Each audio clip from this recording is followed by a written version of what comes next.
What's going on, guys? It's your boy Smiley, and we're back for our week five.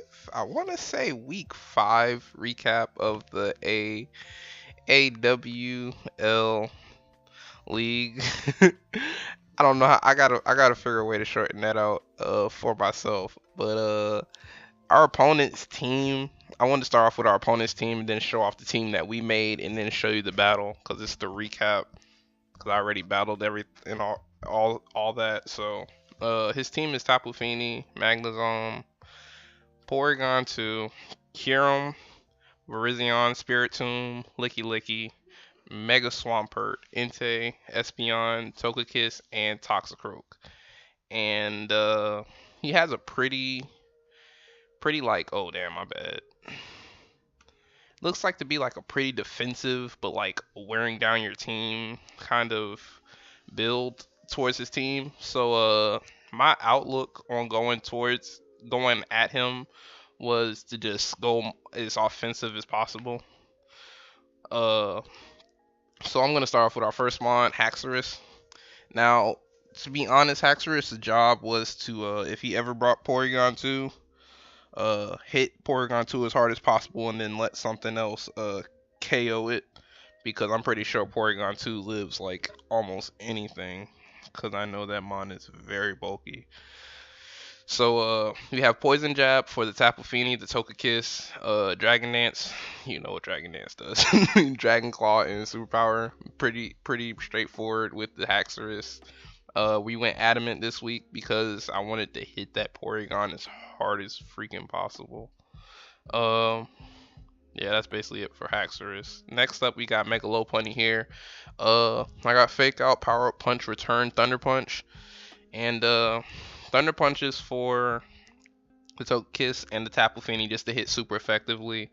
Cause Power Up Punch and Return just basically hits everything that Thunder Punch can't. So that was my thought process going into that one.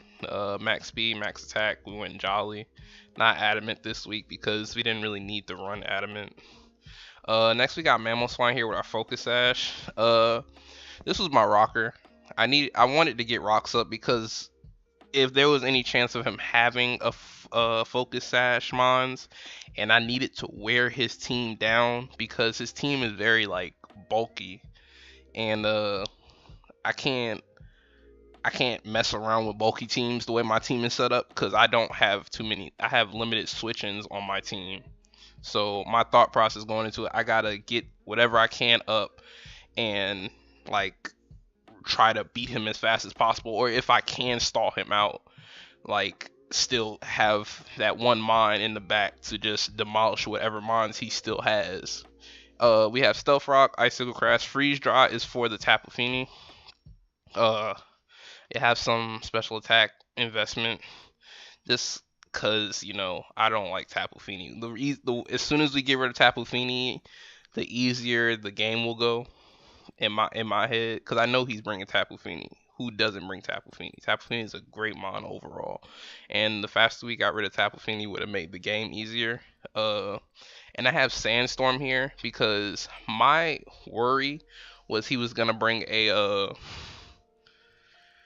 like Tornadus, not Tornadus, but like any mon that had that new Rain Dance.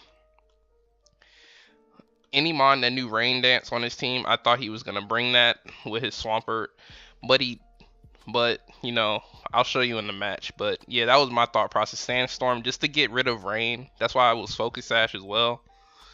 But yeah, that's that.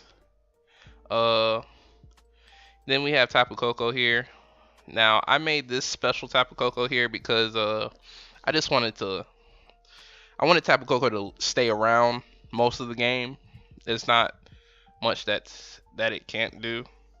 What is Grass Knot for? I forgot what I put Grass Knot there for. Oh, Grass Knot is for the Swampert. I'm sorry. Volt Switch, Grass Knot, Nature's Madness, and Roost. Whatever.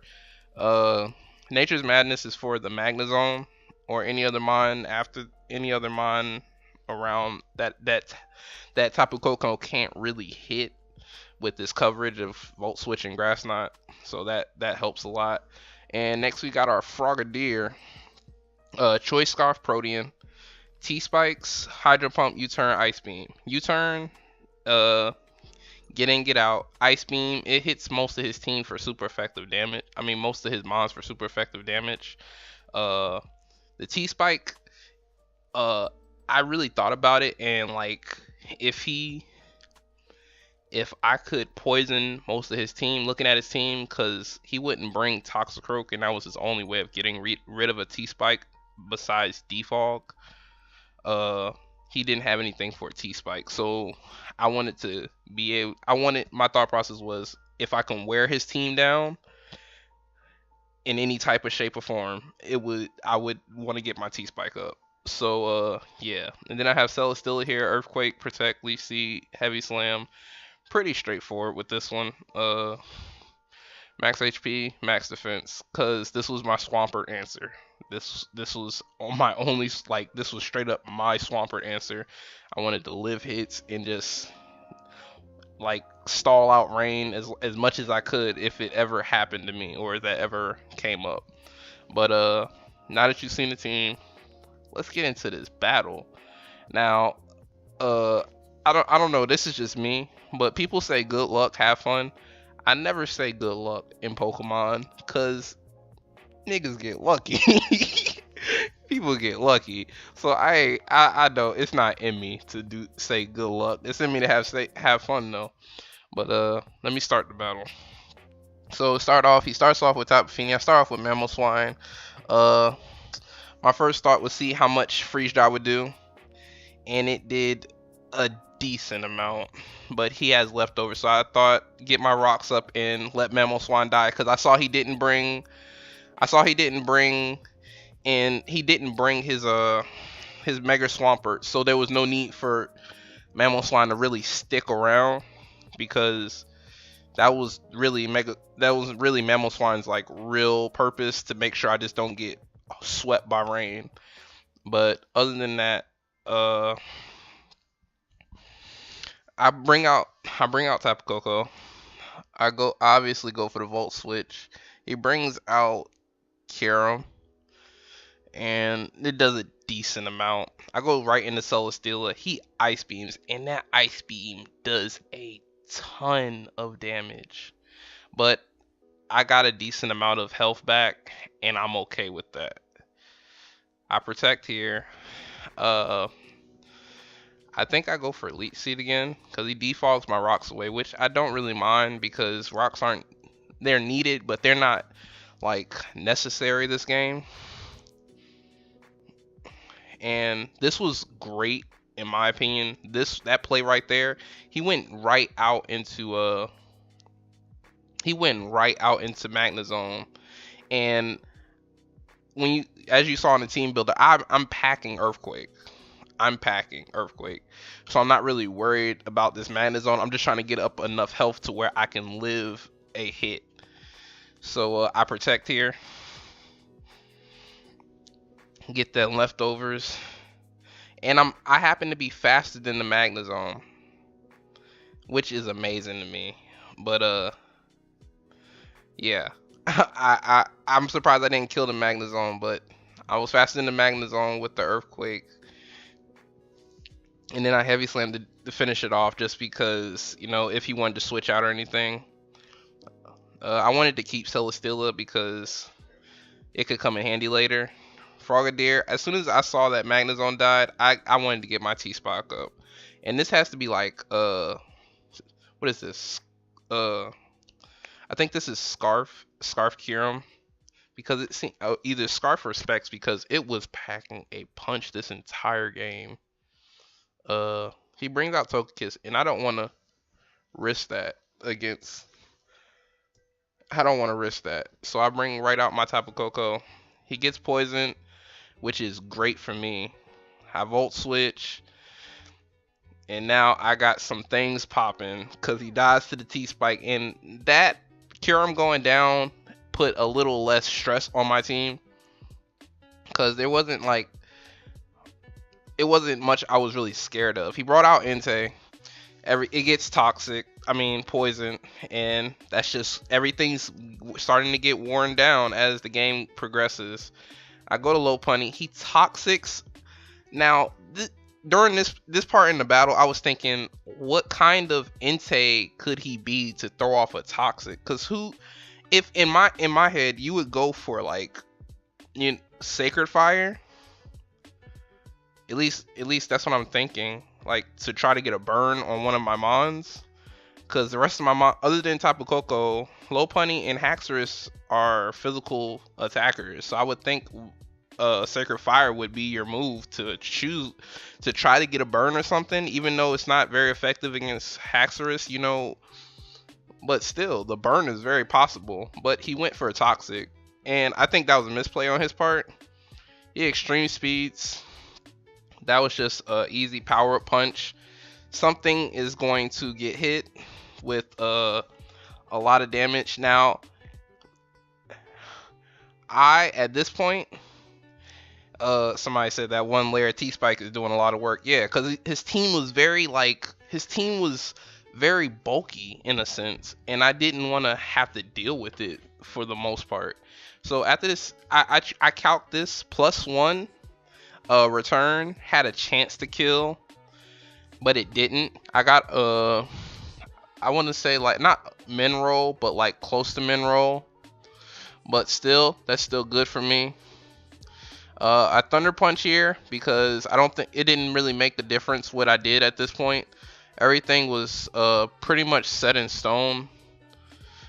I Volt Switch, and I go right into my Haxorus, and this Licky catch is the most hard hitting of all out pummelings, but it's packing the Chople Berry, which I was really surprised by, because I was surprised he even brung Licky because if you look at his team, Licky didn't do much to anybody on my team except for live a hit.